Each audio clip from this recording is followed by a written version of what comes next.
4 साल बाद। देखो कैसा है, हम पूरे हनीमून इसी घर में रहेंगे। मनोज ने अपनी पत्नी सुमोना से कहा था। सुमोना भी हनीमून का नाम सुनकर शर्माते हुए बोली, हाँ जी अच्छा है, पर बहुत महंगा होगा ना।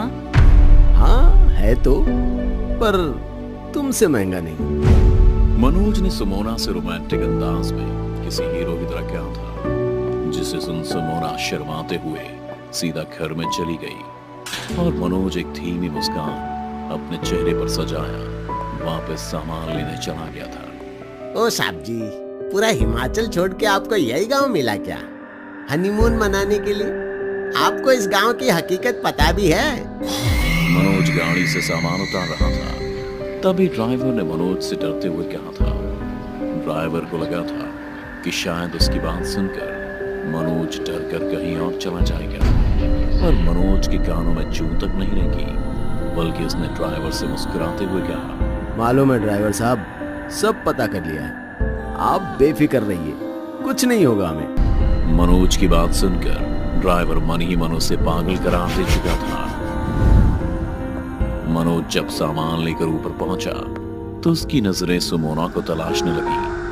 मनोज ने सोनम को पुकारा भी, लेकिन सुमोना का कोई जवाब नहीं आया। मनोज को किसी अनहोनी का डर सताने लगा था। वो तुरंत ही घर के सभी कमरों में सुमोना को ढूंढने लगा कि अचानक ही उसे सुमोना दिखी। वो कमरे के दूसरी तरफ बालकनी में खड़ी दूर कुछ देख रही थी। सुमोना, कब से तुम्हें आवाज लगा रहा हूँ और तुम हो कि यहाँ खड़ी हो? मैं तो बस उस औरत को देख रही थी, बेचारी दिखने में कितनी मासूम सी लगती है ना।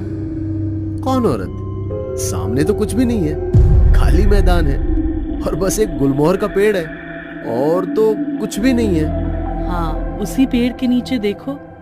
सुमोना ने मनोज को उंगली से इशारे कर बताने ही वाली थी कि पलक झपकते ही वो औरत गायब हो गई। ये देख सुमोना भी चौंक गई थी, फिर खुद ही अपने दिमाग का भ्रम समझ बड़बड़ाते हुए वापस अपने कमरे में चली गई। कुछ देर दोनों एक दूसरे की बाहों में लेटे बातें कर रहे थे। बातों ही बातों में मनोज को कब नींद आ गई उसे पता ही नहीं चला, लेकिन आधी रात में जब उसकी आंख खुली तो सुमोना नहीं थी। अपनी पत्नी को गायब देख मनोज की नींद एक पल में उड़ गई। उसने बाथरूम और आसपास के सारे कमरे देख लिए, लेकिन सुमोना का कुछ पता नहीं चला।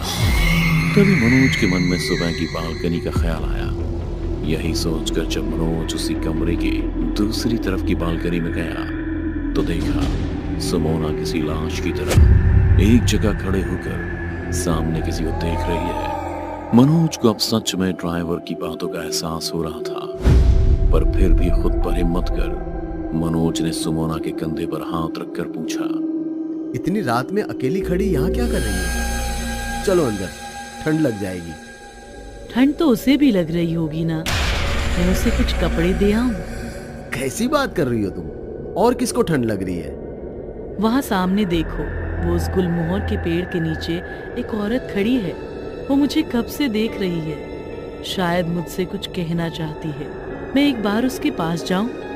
सुमोना की बात सुनकर मनोज ने जब गुलमोहर के पेड़ के नीचे देखा तो उसे इस बार भी कोई नहीं दिखा था, पर अब मनोज को इस बात का यकीन हो गया था कि जरूर सुमोना के साथ कुछ तो है। क्यों बार बार वो बालकनी में खड़े होकर गुलमोहर के पेड़ को निहारती रहती है। यही सोचकर मनोज सुमोना को प्यार से वापस कमरे में ले आया। कमरे में आते ही सुमोना नींद से सो गई थी, पर मनोज का नींद से वास्ता पड़ चुका था। वो रात वह ड्राइवर से इस बारे में बात करने का सोचता रहा और सुबह होते ही सुमोना के साथ ले मार्केट चला गया। कुछ देर सुमोना को शॉपिंग के लिए भेज वो ड्राइवर से बात करने के लिए आ गया था। पता नहीं क्या है उस बालकनी में और क्या ही दिखता है उसे उस गुलमोहर के पेड़ के नीचे। अरे मैं तो यहाँ इसलिए आया था कि अपनी हॉरर नोवेल को पूरा कर सकूं।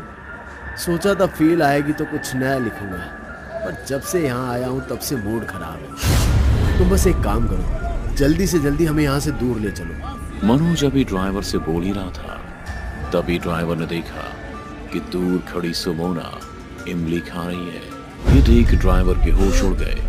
उसने मनोज से तुरंत पूछा, तुम्हारी पत्नी पेट से है क्या? हाँ, दूसरा महीना चल रहा है। मनोज की बात सुन ड्राइवर हताश होकर बैठ गया। ड्राइवर का चेहरा डर के मारे सफेद हो गया था, पर मनोज पर अपनी ही धुन सवार थी। उसने ड्राइवर से फिर कहा, मैं जा रहा हूँ, तुम जल्दी गाड़ी लेकर घर पहुंचो, हम आज ही वो घर छोड़ रहे हैं। इतना कहकर मनोज जाने को ही हुआ था, तभी ड्राइवर ने भारी मन से कहा, अरे नहीं जा पाओगे, अब कभी भी उस घर से तुम दोनों नहीं जा पाओगे। क्यों नहीं जा पाएंगे? कौन रोकेगा हमें? तू? मैं नहीं, बल्कि वो औरत रोकेगी आप लोगों को, जो आपकी पत्नी को उस गुलमोहर के पेड़ के नीचे दिखाई देती है। वो कोई मामूली औरत नहीं है साहब, डायन है, डायन। अभी आप जानते ही क्या है उस औरत के बारे में। एक किताब लिखने की फील के लिए दोनों मौत के मुंह में आ गए। ड्राइवर ने मनोज से कहते हुए अपना मुंह फेर लिया था। इस पर मनोज वापस बैठ ड्राइवर से बोला, कौन है वो औरत? तुम जानते हो उसे? इसी गांव की थी साहब, पास ही के शमशान घाट में लकड़ियां बेचती थी। पति शराबी था, दिन भर नशे में धुत रहता था, अपनी पत्नी से ही पैसे मांगता था। पत्नी नहीं देती तो बेचारी को चिता की लकड़ियों से मारता। उसकी एक बेटी भी थी, संध्या। गांव वालों से बड़ा प्रेम करती थी, सबकी लाडली थी वो। इसी गांव में एक अपाहिज लड़का रहता था, रवि। रवि संध्या से बहुत प्यार करता था, पर संध्या उसे पसंद नहीं करती थी। फिर एक दिन जब रवि ने संध्या से अपने प्रेम का इजहार किया तो संध्या ने उसे मना कर दिया, पर रवि नहीं माना। उसने संध्या को पाने की जिद कर ली थी, जिससे परेशान होकर संध्या ने पूरे गांव वालों के सामने रवि की बेइज्जती कर दी। उसकी कमजोरी का मजाक बना, जिससे गांव वाले भी रवि पर हंसने लगे थे। इस हादसे के बाद रवि का कुछ पता नहीं चला। कोई कहने लगा कि उसने आत्महत्या कर ली, तो कोई कहता कि वो बम्बई भाग गया है, तो कोई कहता कि रवि ने काली शक्तियां सीखने के लिए जिंदा ही खुद को दफन कर लिया है। बात जो भी हो, लेकिन उसके बाद रवि का कभी कुछ भी पता नहीं चला। पर तुम ये रवि की कहानी क्यों सुना रहे हो मुझे? उस लड़की संध्या और उसकी माँ का क्या हुआ? अरे सब्र रखिए साहब, सारी फसाद की जड़ ये रवि ही है। दरअसल रवि के जाने के बाद एक रात संध्या की माँ अपने ही खून में लथपथ गांव वालों से मदद मांगने आई थी। उसका पति रोज की तरह दारू पीकर मारामारी कर रहा था, पर किसी भी गांव वाले ने उसकी मदद के लिए दरवाजा नहीं खोला। थककर जब वो घर पहुंची तो उसके बाप ने संध्या के सिर के 2 टुकड़े कर दिए थे। ये देख संध्या की माँ ने अपने ही पति को जिंदा आग के हवाले कर दिया और खुद हमेशा हमेशा के लिए शमशान में जाकर बैठ गई। फिर कुछ दिन बाद उसकी लाश भी गुलमोहर के पेड़ से लटकी हुई मिली थी। पर एक भी गांव वाले ने उसकी मदद क्यों नहीं की? संध्या को तो सब लोग पसंद करते थे ना? मनोज की बात सुनकर ड्राइवर कुछ सोचते हुए बोला, अरे साहब, हमेशा जो दिखता है वैसा होता नहीं है। मतलब ये कि संध्या का बाप तो 1 हफ्ते पहले ही मर चुका था, जिसकी लाश गांव के तालाब से मिली थी। और जब संध्या की माँ गांव वालों से मदद की गुहार लगाने आई तो उसकी बेटी को किसने मारा, ये आज तक कोई पता नहीं लगा पाया।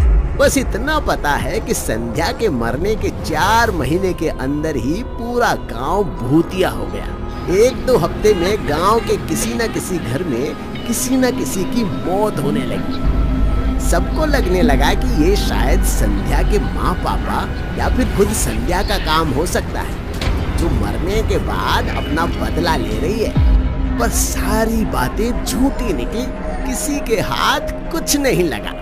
सब अपनी अपनी कहानी बनाकर इस गांव से भागने का बहाना ढूंढने लगे और चले गए। अब बताता हूँ अंदर की बात। रवि और संध्या हमेशा से एक दूसरे से प्यार करते थे, और जब ये बात उसकी माँ को पता लगी तो पहले तो उसने रवि को मारा, फिर अपने पति को, और फिर अपनी बेटी को मौत के घाट उतार दिया। तो जो औरत आपकी पत्नी को उस गुलमोहर के पेड़ के नीचे दिखती है वो कोई और नहीं बल्कि संध्या ही है। और उसी पेड़ से संध्या की माँ की लाश भी लटकी हुई मिली थी। हाँ, एक बात और, मरते वक्त संध्या पेट से थी, इसलिए वो आत्मा आपको उस घर से इतनी आसानी से निकलने नहीं देगी।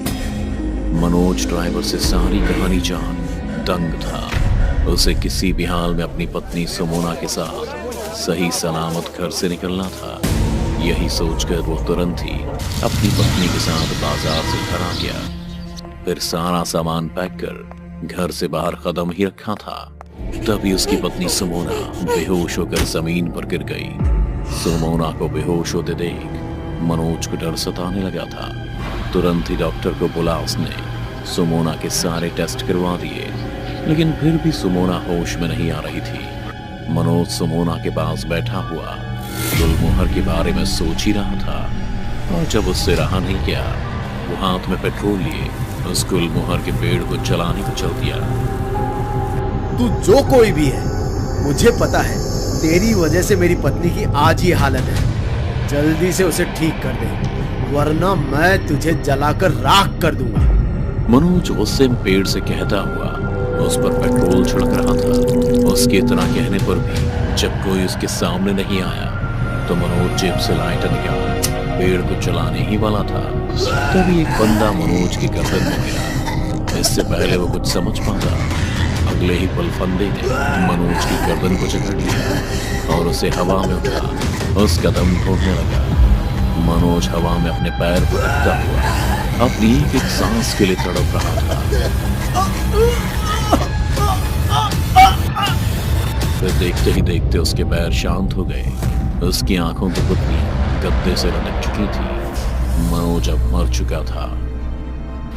अगली सुबह जब मनोज की मौत की खबर फैली तो पुलिस ने मामले की तफ्तीश करते हुए सुसाइड का केस बनाया और फाइल बंद कर दी। सुमोना भी अपना सब सामान पैक कर मनोज की लाश के साथ एम्बुलेंस में घर जा रही थी। बीच रास्ते में उसने एम्बुलेंस को साइड में रुकने को कहा और गाड़ी से उतरते ही वो एक शख्स के गले जा लगी। आखिर तूने कर ही दिखाया, हटा दिया उसे रास्ते से। मनोज को तो मरना ही था प्रेम। उसकी मौत तो उसी दिन तय हो गई थी जिस दिन उसने हनीमून के लिए हाँ करी थी। मुझे पता था वो किसी हॉरर नॉवल पर काम कर रहा है, इसीलिए उसे बातों में उलझाकर यहाँ लाई। अब देखो उसकी लाश एम्बुलेंस में पड़ी हुई है, पर मेरे से ज्यादा इस काम को उसके अंजाम तक पहुँचाने वाला एक इंसान और है जिसका नाम है रवि। रवि का नाम लेते ही एक आदमी चलता हुआ सुमोना और प्रेम के पास आया। तो ये है आपका बॉयफ्रेंड जिसके लिए आपने अपने पति को मरवाया है? क्या करे साले, भूख जो है खत्म होने का नाम ही नहीं लेती। ले ये रहा तेरा बाकी का पैसा, और अगर गलती से भी मुंह खोला ना तो गुलमोहर की अगली कहानी में तू होगा, समझा ना? सुमोना की बात सुनकर ड्राइवर रवि चुप हो गया था। तभी प्रेम ने सुमोना से कहा, अब इस बच्चे का क्या करना है? गिरा दे। पागल हो गया है? भले ये तेरा बच्चा है, लेकिन इस पर ठप्पा तो मनोज का लगा हुआ है ना। और यही तो हुक्म का इक्का है मेरा, इसी के सहारे तो मुझे सारी दौलत मिलने वाली है।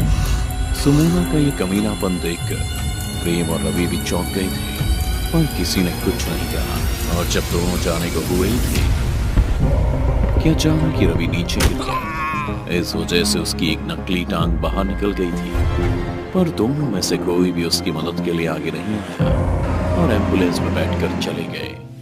दरअसल रवि ने जो कहानी मनोज को बताई वो तो सब इस गांव की सच्चाई थी, बस इस बात को छोड़कर कि संध्या कभी रवि से प्यार नहीं करती थी और रवि ही वो अपाहिज लड़का था जो संध्या से प्यार करता था। उसने ही अपनी बेइज्जती का बदला लेने के लिए संध्या को मारा था, फिर उसके माँ बाप को भी।